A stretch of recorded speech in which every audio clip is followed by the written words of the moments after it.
What's up, guys? Welcome back to another week of the Dive Jiu-Jitsu podcast. As always, I'm here with my co-host, Austin. What's up, guys?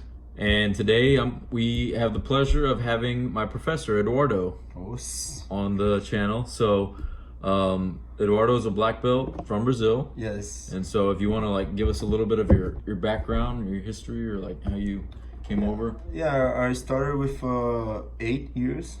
So a long time training already. I always I started on judo actually, and on the gym that I was training judo, they had the class of jiu-jitsu too, and my older professor, he invited me and say, "Oh, you should try," and I really like it. And then I kept doing the both things, judo and jiu-jitsu, until they stopped to do judo on this gym, and I just did jiu-jitsu for forever, you know. And yeah, it's this. I started to compete. I think on my first year in jiu-jitsu, and I like it. The feeling. It's something that make me feel alive, you know, like the adrenaline. It's so good, and now I don't feel nervous anymore. And I know that it's normal. I know some people that still feel nervous competing, but I just feel like the adrenaline, but it's fine, you know, it's okay. And basically, this is my life. 17 years maybe, since I was a kid. I always train. I never thought that this could be my life, but just became with time, you know. Mm-hmm. And now I'm here, and I'm really happy and glad to do what I like for life, you know, because I know a lot of people that grew up with me, that they do what the father said to him do, or something like a regular job, you know, but mine is not a regular job. It's something awesome, and I like to compete. I like all the stuff that jiu-jitsu gave to me, all the cultures, all the friendship, and all the opportunities that they gave to me for like trips and meet new peoples and know another place, and it's really awesome, you know. Yeah, it opened a lot of doors for you. Yes. What's probably one of the coolest places that you got to visit as far as competing? I like it too much here for sure, but here I think I already came like a lot of times, you know, so it's normal. I like it. Israel. Once I had to spend 1 month and a half in Israel, and was awesome because it's a amazing place, and the guys over there, they're crazy, you know. And they remind me the guys in Brazil too, you know.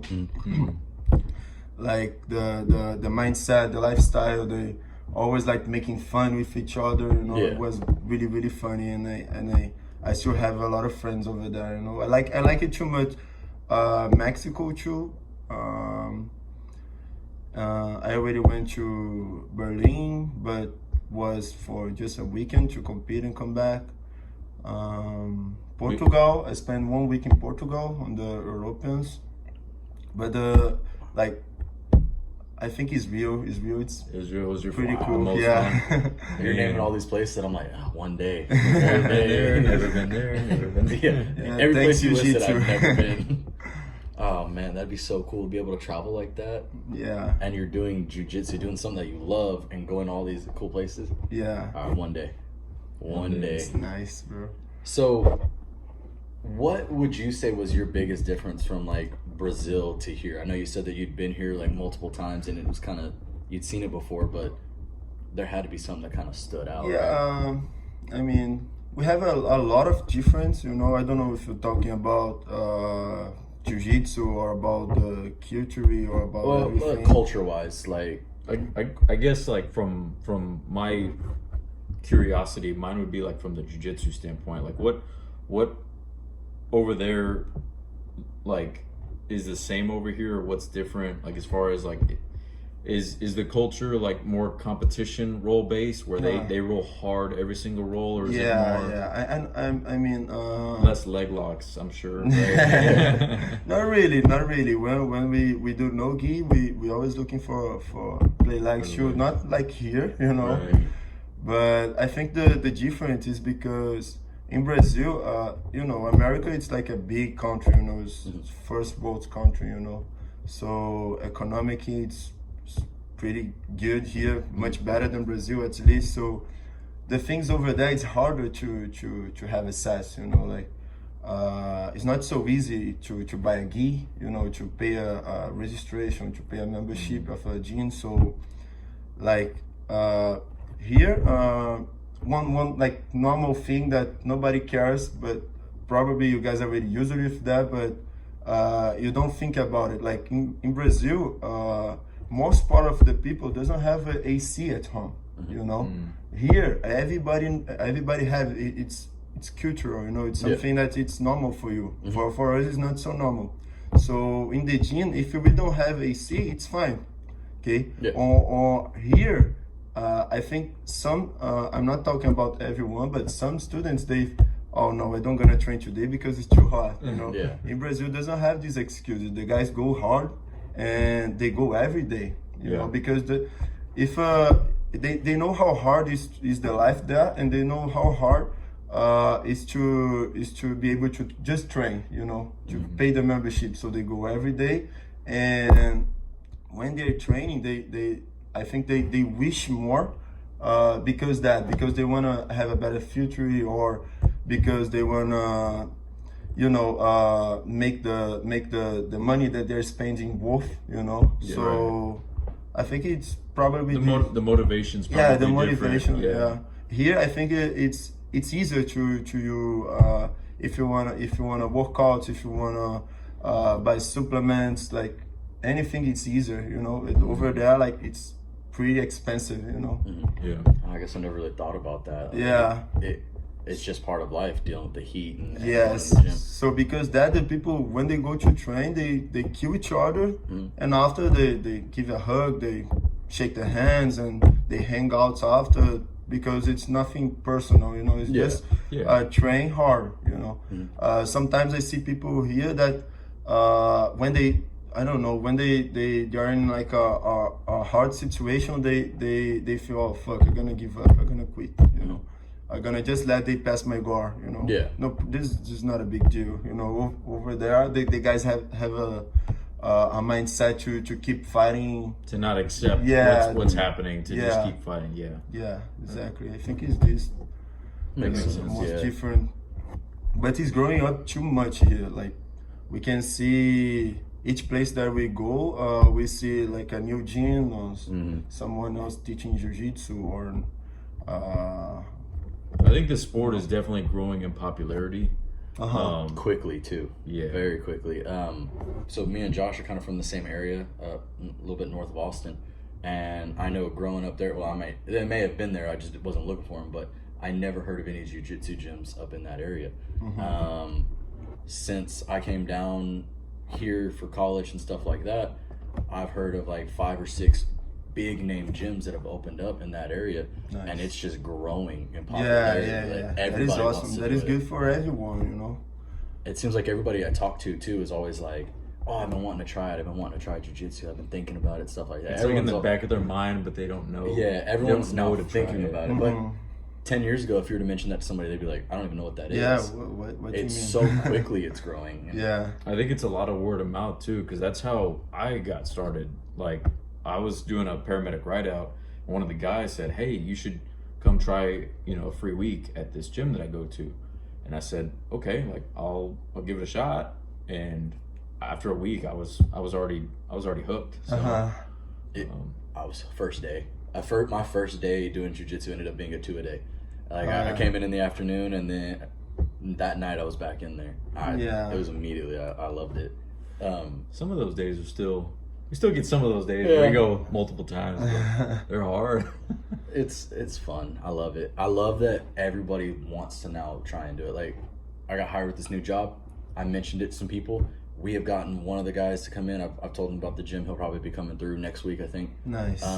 But yeah, keep talking to everyone. yeah, and try and bring as many people as we can, expand the sport. Yeah. So you were talking about competing and stuff at a young age. What weight classes do you compete at? Right now, middle. Middle. And do you have to cut weight for that, or are you?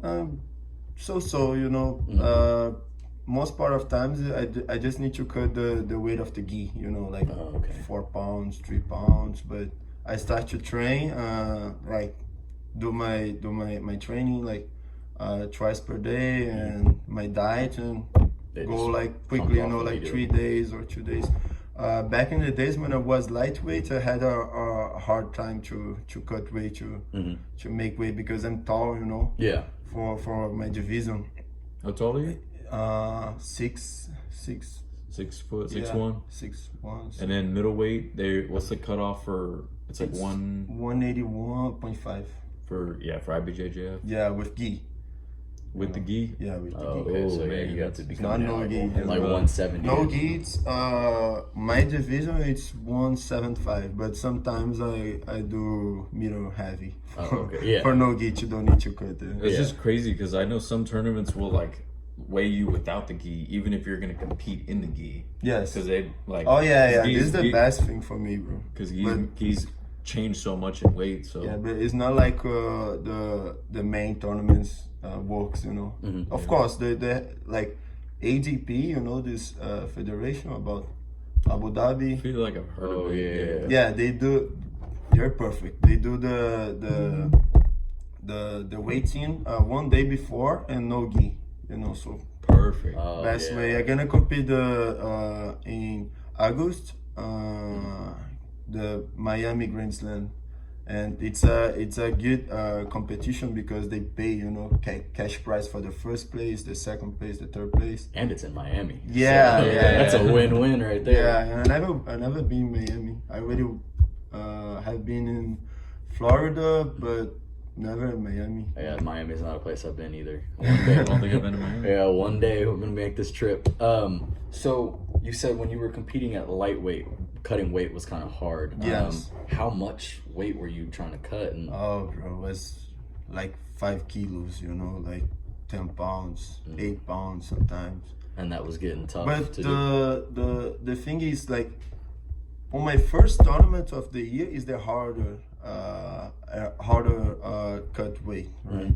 And after that, my body starts to be usually with the weight, and Yeah.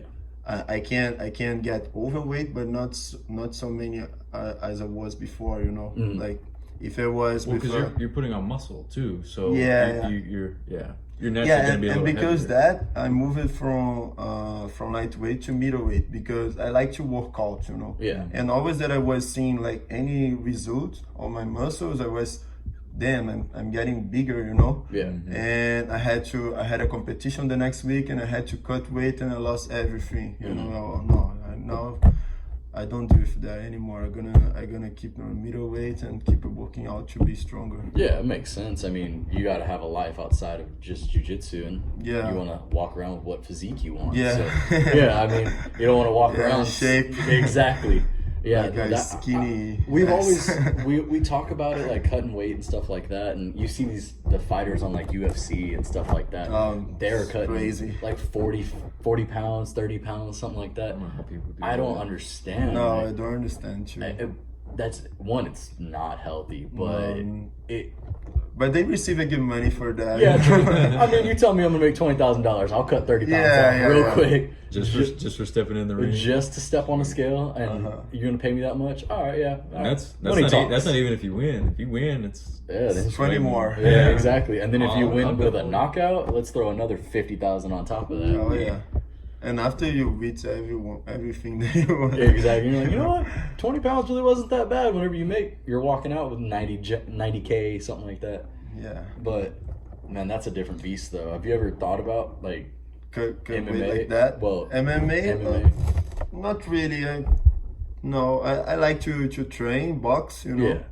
But I never thought about MMA. You know, I think it's a good money, but same time it's not healthy, you know. Yeah. It's Can something can works, how cannot, you know. So you can be a good fighter, like make a good money, and you can also like keep fighting and don't arrive on the top, you know. Yeah.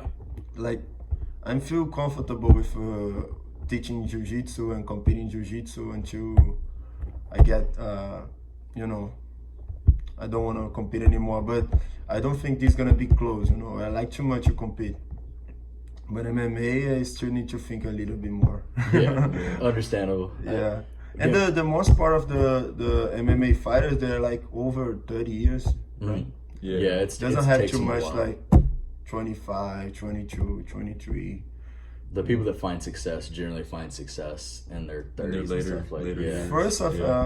First of everything, I wanna have success in my career as jiu-jitsu athlete. Yeah. You know, like win like a big title, you know, and keep winning for until I'm okay. Now I'm gonna try another thing, you know. Yeah. Yeah. Master your sport, and then once you feel comfortable there, Yes. learn something new.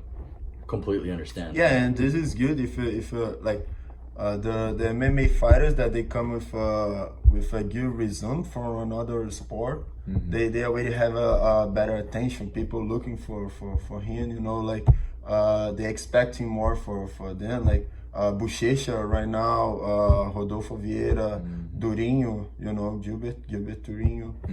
Those guys, they was badass in jiu-jitsu, and then they start to do MMA, you know. And now they're just monsters. Yeah. Well, that name carries over from like different sports. So like you said, like, you know, if you're good in one, you're about to bring it to the next one. It's Yeah. a lot easier. But- Especially when you're winning big titles like they were winning. Yeah, like a world champion in MMA, everybody wanna see, you know. Imagine Gordon Ryan. Oh, now I wanna do MMA. Everybody wanna see him, you know. Yeah. The guys already wanna see him competing just no-gi, you know. Yeah. Imagine MMA. he could sell out some pretty good sized Yes. arenas just for jiu-jitsu. Yeah. His name alone, if you put him in an MMA fight, you're gonna get a bunch of different people to come Yes. watch. You're gonna get the diehard jiu-jitsu guys that really don't care about MMA to come and watch. And Yes. that would be fun. Yeah. You know, immediately. Not only that, but he talks like so much smack. It's Yeah, yeah. He's gonna draw in a crowd even more. The than dude that, comes so- out in a Yeah. crown, like Yeah. he calls himself king, and no one argues because he like you are. He's badass. Yeah. How it just doesn't make sense. That match against him and Buchecha, like that was a good match. Like it was close. Like I don't know Yeah. if you When was it? AGCC 2 years ago, 3 years ago. 2019, I think. Or I wasn't in. well, it was I think it was 2-0, right? Or So it was. I want to say it was like even the whole match, and it was like a 20-minute match, and like or maybe it wasn't 10, maybe it was like 10 or 15, and then like right at the last 5 minutes they started going harder, and the intensity picks up, and I want to say Gordon got like a sweep or something, and at the time that they started counting points, and so they gave him 2 points, and they stopped, and they were like, well, no, this, and then he ended up winning because of one sweep. So. That's just crazy how a whole match can be even, and then just one little thing just flips because it. there are two highest level guys, you know, like Bochecha and Gordon. Bochecha, it's, you know, Bochecha, you know, like 13 times world champion, no-gi world champion, gi, you know, weights and open class, you know, and Gordon, badass too, you know. So Yeah. it's details that make the fight who gonna wins, you know. Could be anyone, you know. I don't think it's Gordon. It's like his favorite right now, but on this day he wasn't so favorite against Bochecha, because Bochecha we expect too much of him too, you know. Yeah. So we knew that would be a tough match, you know.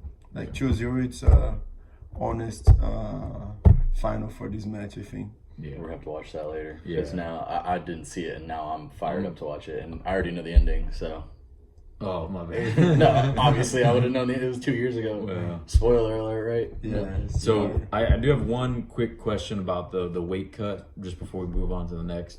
Do you recommend that people at whatever belt level they are, do you recommend that they weight cut, or do you advise against that and just compete at whatever weight that they feel comfortable at, or like what's your thought on that? I think depends of the situation. You know, some people, like some of the guys, they have to cut 2 pounds to fight on the lighter division, and they're like on the bottom of the heavy one. So you can cut 2 pounds easily, you know. But if you need to cut like 10 pounds for depends of each other, you know. Like sometimes it's a guy that has already like 20-50 pounds, you know. If you cut some pounds, of course, gonna improve your skills on jiu-jitsu. You're gonna be lighter. You're gonna be able to move better, you know.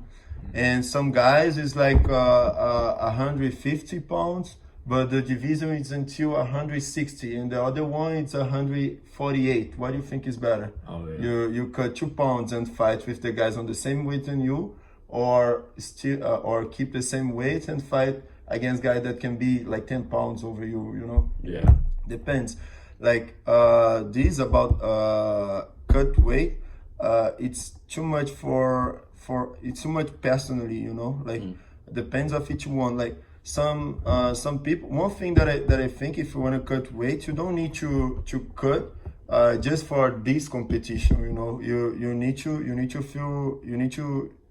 to find the way that you feel comfortable. You know, Yeah. Not just for the competition, but for the life.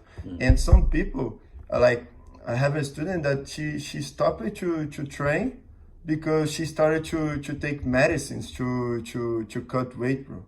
And those medicines, you know, they try go to the easier way, but those medicines, when you stop, you're gonna start to gain weight again. Yeah. You know, and this not gonna be good for your body, for your immunity, and you don't gonna train jiu-jitsu too. So Yeah. the best way to cut weight, it's less calories than you spend. And how you spend calories? Training. Yeah. You know, training once per day. Like the people that never train, if they train once or 3 times per week, it's already something. You know. Yeah. Better than nothing. Doesn't have a easier way. You need to go to the longer way, because gonna be better for you. You know. This is my thoughts about the cut weight thing. You know. Yeah. Yeah. No, it makes sense for sure. So when you're going into like a competition, right? You've cut your weight, you made the weight, you're about to go. Obviously, I've never competed, so I don't really know how nervous somebody could get, but you've competed on like huge grand stages all over the world. How do you deal with like those nerves? And I imagine it gets kind of, I would be scared. I'm not gonna lie. Yeah. I mean, I think about my whole training before, you know, like how hard it was to be there, and I try to keep confident, you know, like.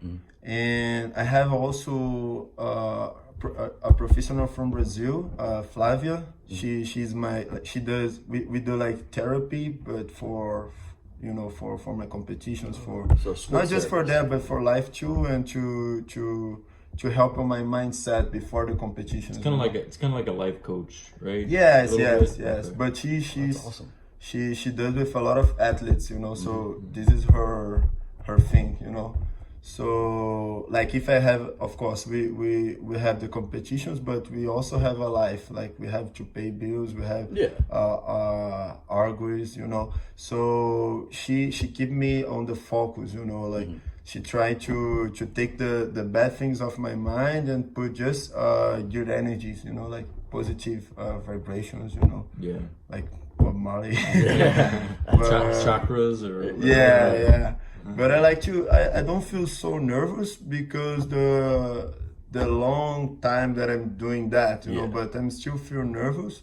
But I go same way, you know. I'm over there. I paid my registration now. It's kill or death, you know. So I just try trust on my game and remember everything that I have done to be there, you know. And this is enough to me. I feel comfortable. That's cool. Most people don't go to the sports psychologist, and that's awesome. I like that. I've heard a lot of like professional athletes talk about how much that's changed their life and changed their game. That their nerves are basically gone. Yeah, it's like some basic techniques that she does with my mind, or she give me some advices to how act, you know, like to like 1 week before, or even to like once she told me something that I never thought about. Oh, you know who is the the tops guys on your division? You're gonna study about those games, right? So what you could do, you could see what they have, like the best thing that they does, and the worst thing, like the weak part. Yeah. And then you're gonna start to compare with your best things and your worst things, and then you're gonna see what else you can train to beat this guy, you know. And I never thought about that, you know. If she didn't help me with that, I would to keep doing the same thing forever, you know. Yeah. But she really does help, you know. So when you go into a competition or you're training for a competition, do you ever catch yourself like watching film on these guys? Yes. Yeah. Do you do like yes? Like do you do the whole division, or are there certain people that you're picking? Yeah. I'm sure you know at a certain point, you know you got certain guys' numbers. Yes, you know you're gonna yes. beat them, and so No, you probably still want to do research on them. But no, yeah, I always go hard. It doesn't matter if it's someone like it's not so famous, or if it's a guy like really tough. I always gonna do my best and gonna fight serious. You know, I don't gonna fight for just to play. You know, because this can be bad for me, and I can lose the match, and after doesn't know why. Yeah. But because my attention, you know, I need to keep the attention on all those guys. But I know how I'm competing a long time in middleweight. I know those games, and I try to see the fights against the tough guys against the tough guys, and also like the other guys too that are not so tough against the tough guys to just to have a sense how they pull guard, right. what kind of grip they does, you know, to be able to when we start the match, I'm gonna expect what you're gonna do, you know. Oh, you're gonna do collar and sleeve. Oh, he has a good De La Riva, but he's not so good on top, you know. So probably it's better for me if I pull guard before, you know. This is the because that I like to be complete, you know. Yeah. Like you gotta have an answer for everyone's everything, deficiency, right? So exactly. And then if you know you can exploit that, that's gonna be better chances that you wind up winning. Yes, So, yes, definitely. man, that's crazy. I never thought I about don't know. like I also don't compete, so I'm getting a mindset that I've never seen before. Yeah, I'm talking about the higher level black belt. It's everyone is no joke, you know. So Yeah. we need to do something else. Like you was talking about the psychology at the psychology. yeah, it's something normal for the black belts, you know. It's not so normal on the blue belts, purple belts, because they can be professional but not as a black belt, you know. Black belt, you can't commit mistakes, so you need to have a good plan of a nutritionist, you know, a good coach doing your conditional training. You need to have everything set up to be able to compete on the best performance, you know. Yeah. Makes sense. No. I like it. Yeah. So you were talking about you started competing your first year. You competed at a bunch of different belt levels. Is there a particular belt that you enjoyed being at the most? Obviously, being a black belt is, I'm sure, one of your favorites. But was there a competition level that you really enjoyed? I like it, the blue belt. Blue belt. Yeah. Yeah. Was good times. Yeah, blue belt. Yeah, blue belt is a good belt because the people start to notice you. You know, this kid is tough. You know, this kid. And when you start to go with higher levels than you, and you see that you're doing good, and the people is talking about you, oh, this blue belt is really tough, you know. And I like it that, and you feel like powerful, you know. But when you arrive on the black belt, you see that you was nothing. Humbled really quickly. Yeah.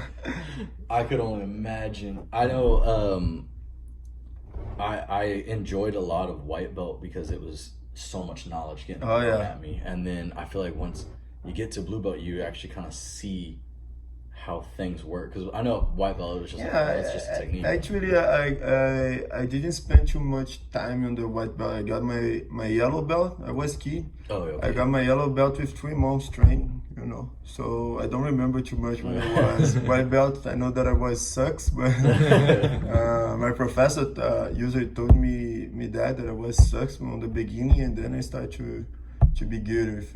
Yeah, you started to learn quickly. Yes. I feel like blue belt is like that one belt where you're starting to get more responsibility because now you have new people coming in, trial class, white belts who are just starting. Then now they kind of look up to the blue belts a little bit because they're the next kind of step in the journey. I know like when white belts, back when I was a white belt, I kind of see it as like the white belts just come in and they just take everything from the sport because they don't have to teach anybody. They're coming in and they take their knowledge or techniques or whatever, and then they go home, and then they do that. And blue belts, you get a little bit of more responsibility, but you're still taking in techniques, you're still learning, but now you get to teach the white belts a little bit. Yeah. And then I'm sure on the other end of the spectrum at black belt, you're just all giving at that point. You're not coming in, you're probably still learning a couple things here and there. I think jiu-jitsu, you never stop to learn, you know. I'm still learning. Yeah. But at this level, you're 100% giving now. You're the professor, so you have a solid base, like good enough to be able to teach another kid or another, you know, old guy or whatever. The guys that came in a little late. Yeah. So just piggybacking on that, what would you for all the white belts out there, what would you recommend to them to focus on to get to blue belt or their next belt? Or focus and train every day, you know. Listening your professor is something good too. And I don't think you have like a solution for that. It's each one has a journey, but as much as you train, you're gonna improve faster, right? So if you be able to train every single day, twice per day, perfect. But some people are not able to do that. So do your best on your condition. Oh, I'm just able to do twice per week. Okay, gonna take longer to take a blue belt, or not, you know. But if you're just able to do two times per week, every week you need to do 2 times, you know. Yeah. So you're saying it comes down to mat hours and how often you can get exposure to the techniques, the rolls. Yes. So yeah, it makes sense. I mean, everyone's schedule is It's not the stage that you. No, it's not the time to think about a game or about a technique that's gonna be unstoppable, you know. Until, because this doesn't happen. This don't exist, you know. So it's the time to learn as much as you can. Go every single day on the class and try do the position that your professor or your coach is teaching for you. You know, not something else that you saw on the Instagram, the internet, because we see a lot of things that are good, but you know, just work on the video, bro. It doesn't work on the real life. You're gonna try on the sparring something different, like a kind of being ball, and you can hurt yourself or hurt your partner, you know. Well, and I'm sure a lot of those techniques are very specific to like very specific scenarios, and so it doesn't cater to the majority of what the answers are in jiu-jitsu, like your frames, shrimping, and like the basics and stuff. Yes. Okay. Would you? So we've talked about kind of like mindset, right? And whenever you get a stripe, I know whenever like I got my first stripe on my white belt, I realized like, oh, I'm here now. Like I'm part of this. And then when I got my blue belt, you told everyone to smash me, and then immediately I was like, all right, mindset has to change now. How has your mindset changed? Like whenever they gave you your black belt? It's hard to talk about that. Not my mindset changed. I really was expecting for my black belts. I knew that someday would to arrive. You know? You were getting there. But the thing is that you arrive on the black belt, you feel like good, you know, like really really good. Like you feel, oh, now I give it the top of the belts, you know, now.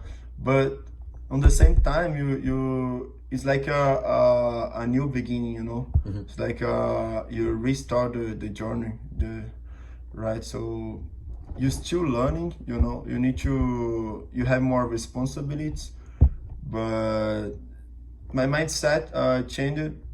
Didn't change too much because I already teached before that. Oh, okay. And I teach. I'm helping on the class since I was yellow belt. You know, so I was already like a long time teaching.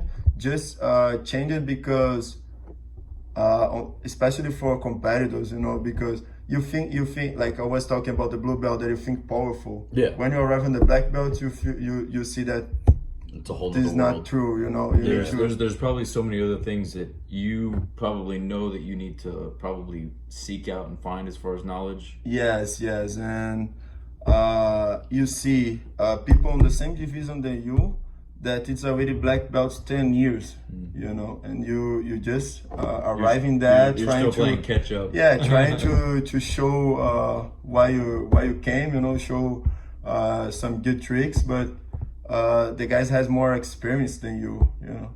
But experience we get with time. I don't think too much. I never thought too much about the belts and about the stripes. I never rushed for that. They came natural, you know. Yeah. When I got my black belt, my mindset was already good enough to teach, to roll, to be able to help, to be helpful with everyone. Yeah. But the competitions change, bro. That was the bracket, it's crazy, and it's 10 minutes fighting too. So I think this is the main thing. Like you see guys like that you saw when you was blue belt competing already, and now they split the same brackets than you know? Yeah. Then you need to even just go and do your best, you know. Yeah. It makes sense though, starting teaching at a young age. I mean, I guess everyone kind of does that, right?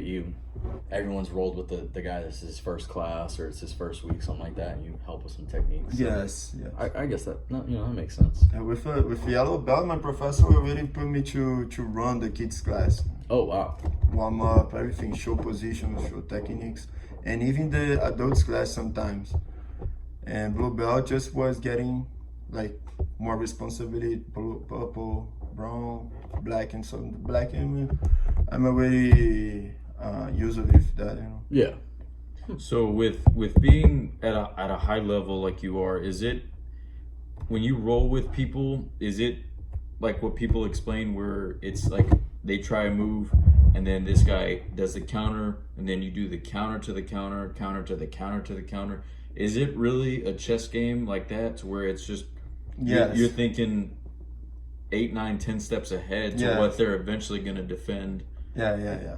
Okay. Yeah. Right, until because the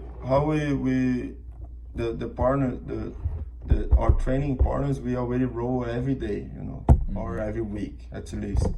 So you know the game of your friend. You know Austin game. Austin knows your game. So you are expecting for something, and you're always gonna try to. If you wanna be a competitor, you're gonna start to be a competitor on the road too. I'm not talking about now I'm gonna kill.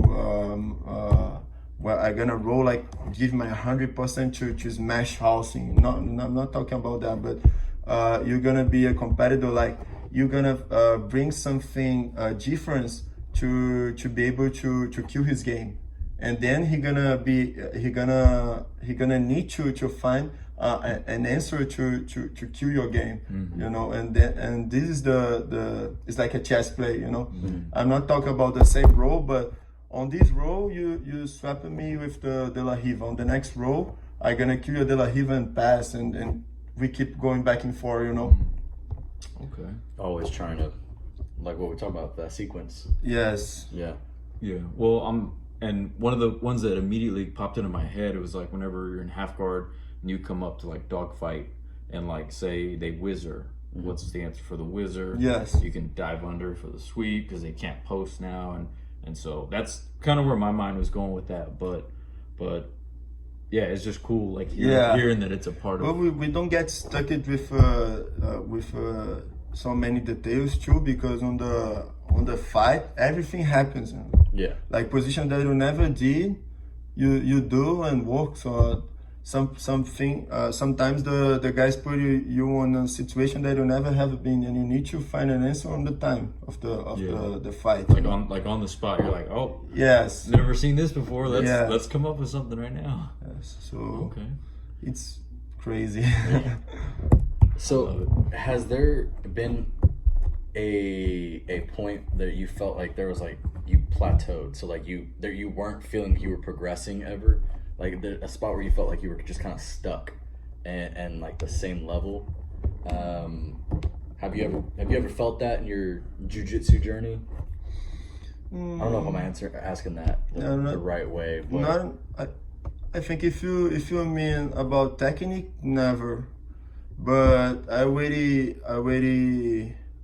had like the feeling that I should to get better in something else, you know, like all my conditional training, I need to get my strength better. I need to be stronger because the guys of my division are too strong, you know. So I need to work out a little bit more, and this you start to see what else you can do to get better your jiu-jitsu. You know, it's not just technique. It's the base, you know. But for competitors, they does much more than that. You need to have a good cardio. You need to be able to do 10 minutes and go hard and don't feel tired. Yeah. Like, so Has that helped as far as like your diet goes, as far as tracking your meals and maybe like eating cleaner than you would normally? On the beginning, like blue belt, you have 15 years, 16 years, so you eat like shit and works, you know. I still do. Yeah, you're able to compete and don't feel tired, because it's like I was juvenile, so it was 5 minutes, 6 minutes, and I didn't feel tired. I had 16, but after that you start to grow up and you change the levels. You have a really tough match, and you feel the guy's grips that you never can break. You know, fuck, I need to get stronger, or I need to have a grip like that. You know, so when you start to set up everything, you see that you need to be professional, you know, if you want to compete, or the way you're gonna just waste your money. Yeah.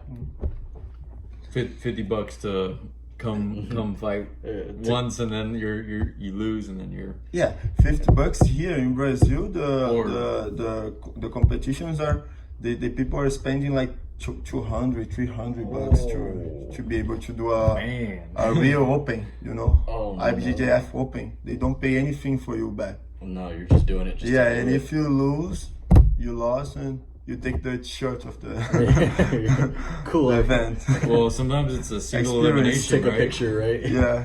Like, hey, I was here. Or most. I would have been up there. Yeah. You see those guys? They beat me. Like he was asking, are they mostly single elimination? Yeah. Yeah. Oh man, that's a lot of pressure. Because I know some like non-IBJJF, they'll do like double elimination, or they'll do round robin. There's more here. Yeah. American Brazil doesn't have too many that. But I imagine we also give out participation trophies here, so well, I don't think they don't do that in Brazil, right? No. Yeah. But if you're paying $200, $300 for a competition, you know, to find one loss and you're out. Yeah, I think the motivation is a little bit high. Yeah. Just to. No, it would suck. Shoot a single leg, get caught in a guillotine. 15 seconds. I spent $200 for 15 seconds. Oh, I'd be so mad. It'd be my luck too. I remember I'm just gonna throw in a story real quick. I remember one of our guys at the gym. I'm not gonna say his name, but I went to go watch him, and the match had just started. They get their grips, and he falls into pulling guard, but he shoots his legs up into an armbar, and we were all like, "Oh my god, it's tight!" And he ended up tapping him, and he won within like 10 seconds. We all thought that was like the coolest thing. Imagine being the guy that just lost in 10 Yeah. seconds. Yeah, I already did that too on the competition once. Just one of those quick, like, got it. Yeah, Oh, man, that would it's make me cool. That one stings a little Yeah, harder. you're like, oh, he got me in 10 seconds. But when you're telling people what happens, you tell the story. You're like, it was like a 10-minute fight. It was crazy. We were back and forth. Yeah, like we was talking with one friend of mine, Monique. She's brown belt, but she's master already. But she's really, really tough. Mm-hmm. And we was talking for her. Oh, why you don't compete the roads as adult? You have a level enough to do that. Oh, I don't want to lose. Okay, you can go there. You can lose, but just don't lose in 10 seconds. Yeah, right? Just that. That's the only goal. Just Yeah. last a little bit. Yeah, it was funny. So do you prefer, we had a whole episode where we just talked about it, but yeah, we had Here it that. goes. Gi or no gi? Yeah, that is hard to me. I like both, but we're starting gi. Yeah. Yeah, I like the gi. traditional. I like too much no gi too to train. I sometimes like right now it's pretty hot here, so I prefer no gi to train. Yeah. But for competitions, I see some guys that just go for legs, and I don't like too much this game, but I need to be able to fight against those guys too. So Yeah. now we're gonna start to fight a little bit more no gi, but I prefer gi. Yeah. Oh man, I lost. Gi is that my one. thing. I lost that one. All right, fair enough. Fair You enough. didn't lose anything. I like no-gi too, but I mean, like you said, for the leg lock game, it's primarily legs, so you gotta have answers for everything. Yeah. Yeah. So See, I like the no gi aspect. Just But because it's hard to me answer that because I always love it to compete and train no gi. Yeah. But I'm still love, but gi is the thing, gi. I think I have more options to attack or more positions, more technique. No gi, it's more wrestling and strength. I feel like there's more scrambling in no-gi because Yeah. you have less stuff weighing you down, so you can move a little more freely. Yes. So- Like you see this one guy taking down, the other one escaping, going to the back, and the other one take the guy back, and it's Rolling jiu-jitsu. through. You need to be tight. You need to have a plan and follow steps by steps, like grip by grip. Well, and And- I don't like also in no-gi where like if I got a grip and we're all sweaty and, Oh yeah. and I'm like, all right, Yeah. well let me try something else now. But it's cool because bring you to closer of the reality, like the real life. Yeah. It's no-gi. Everybody's no-gi on the streets. Yeah. That's kind Of course, why I I'm like not it. thinking about fight on the streets, but we need to be Self-defense. ready for everything. Yeah. Yeah. You gotta That's be- kind of why I prefer is because like my line of work, working in law enforcement, like if I'm gonna have to get into it with somebody, I'm not gonna have a gi to cross collar. Unless they're in Yeah. a suit.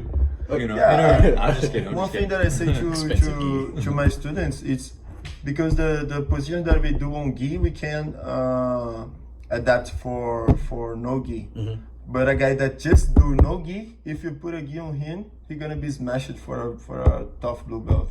Yeah, because he's not used to it. Yeah. That makes sense. Everything does kind of translate over. So fair enough. Cool. We already touched on your favorite belt you trained at. Yes. Right? You said the blue belt. Black, but Black, Blue- but I guess like going through blue was nice too. Yeah. I had a lot of fun in blue belt. So once you became, you got your black belt, now you're a professor, right? You're teaching. I know you said they started having you teach at a young age, but knowing that you come into the gym and like, To be the head coach. yeah, like these are my students, right? Yeah. Do you think that's kind of improved your game when you go to a competition, knowing that like every day you're teaching and you're going over these techniques over and over again? Has that improved, do you think, that your competition stuff? Yes, absolutely. Because when the thing that about the mindset, when once always that you go level up, you feel more motivated for to do the things, and you charge yourself a little bit more. You don't feel the improvement, but you improve just to tie the belt on your hip. You Now I'm black belt, so I need to fight as a black belt. I need to train as a black belt, or a brown belt, or a purple belt, or whatever. Yeah. And you charge yourself to you push more yourself to keep learning more, training more, and be on the level of the black belt, you know. So, and I like to teach because people come sometimes with questions for me that I know the answer, but a long time that I don't practice. Yeah. You know, so I need to practice to show you how does that, how escape from that, and make me learn more, like learn more, study more about the details to be able to teach a good class for, and to be able to answer everyone that has any question, you know? So this make me better, and I like to see where is the weak part of the game of my students, and on the next week I'm gonna show some position that gonna help you, and those positions I gotta practice to show you. So I'm gonna keep the knowledge like fresh on my mind, you know. Yeah. Cool. Yeah. And do you think going over the basics, like, you know, with white belts, the guys that first come into the class and this is their first day, do you think that kind of helps a lot too, going through like, oh, this is, you know, guard breaking and stuff like that? Yes, definitely. Not just for the white belt, but for everyone. Like on the school that I came from, we had beginners class, you know, and this. I think this make a lot of difference on the school. This give you a base, and it's not just beginners that does beginners class. We have black belts doing beginners class as well, just to Go back to the basics. Yeah, go back to basics stuff. Because always, like if you don't have an answer for the kind of game of always the basic gonna save your life. You know, like a close guard or a half guard or like a kind of break guard. Basic, you know. Did you already see Roger Grace competing? He just do basics. He finished everyone with an extra. You know, if you see his highlights, you're gonna see that basic. You know, really basic and works in everyone.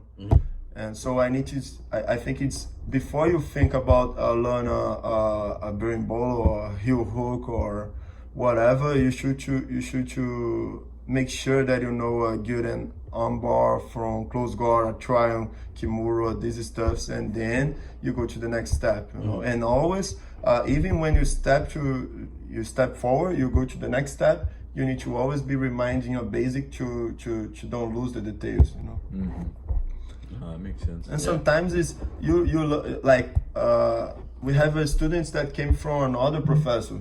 So the basic from another professor is not the same detail that I show. So it's always good for you. Knowledge is never too much. Yeah, there's so many different ways to set up an armbar. So like when we learned a certain way, this was like, I don't know, 2.5 years ago, I learned the armbar a certain way, and so being under you, I'm learning it a different way. So it's good for us too, because we get to see different ways of doing it. So definitely. Yeah. So that makes sense. All right, so we're gonna go with favorite submissions. But we're gonna say, let's do top three. Top three. Like if you had to, like if you were to continue competing and they said you can only do these and nothing else, let's go with that, because I know that kind of covers a lot. Yeah, I mean the first. Bow and arrow. I knew it. I knew it too. I knew exactly what was coming. As soon as you said it, I was like, it's gonna go. He gets me every time with it. It's so tight. There was one time we were rolling and he was setting it up and I was like, okay, hold on, think. What was the defense? Okay, I gotta turn this way because if I turn that way, it's gonna make it worse. And I turned the right way, and he did something else, and I got caught in something else. I was like, dang it. It's like, you know it's coming, and there's just nothing you could do to get away from it. I'm out. Nope, now it's over here. Yeah, it's almost 100% of effective, you know, for me. I don't have like a preference of submissions like, oh, this row I'm gonna try this submission. I just go and see what happens. But most part of time that I'm trying to pass someone's guard, they give me the backhand, bow and arrow is there. Or if I'm playing on bottom and take someone's backhand, bow and arrow is there. And I like bow and arrow. I like armbar too. I love armbar. Is there a way for the bow and arrow to be like shifted to a no-gi? Because I know, like, I've seen sometimes that people can like gift wrap. Oh yeah, they'll do that thing. But I don't know, because how is no-gi, the people like you were saying, like slide too much, you know, so it's easier to escape, and it's not really choke the gift wrap. Right. I I think we tried to drill it one time, and I was like, yeah, it's just not. Yeah, once I was doing like a gift wrap, and I came with my right hand on the same forearm, and I did like a baseball choke, you know.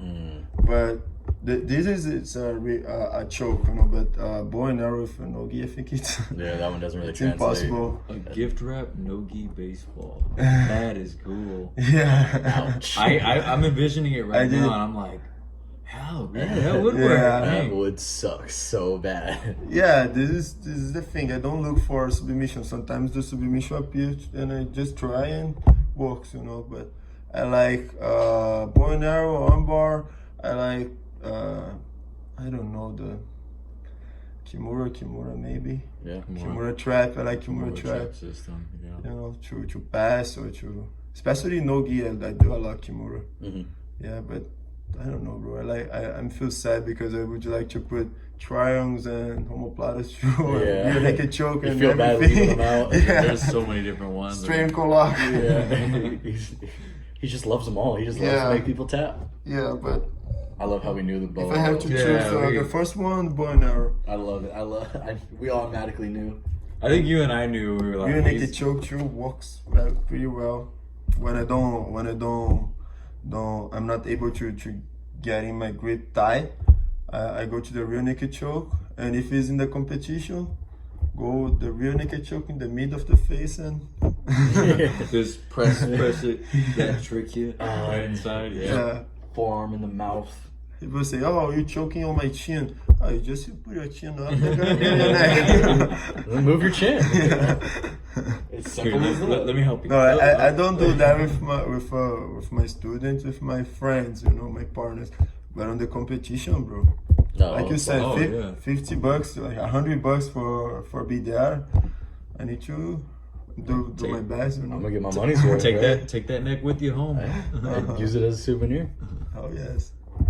I this was fun. Yeah. I really appreciate you coming in and Yeah, sitting this and is- I talking to us. appreciate, guys, the opportunity to be here to share a little bit of my knowledge and talk a little bit about my history too. Was cool. That was that was awesome. I was really hoping that we'd have exactly what we got, and this was perfect. So Nice. yeah, thank you so much for spending the time and coming and joining us and telling us about your story and stuff like Nice. that. I think people are gonna get a lot of value from this. Yeah, so.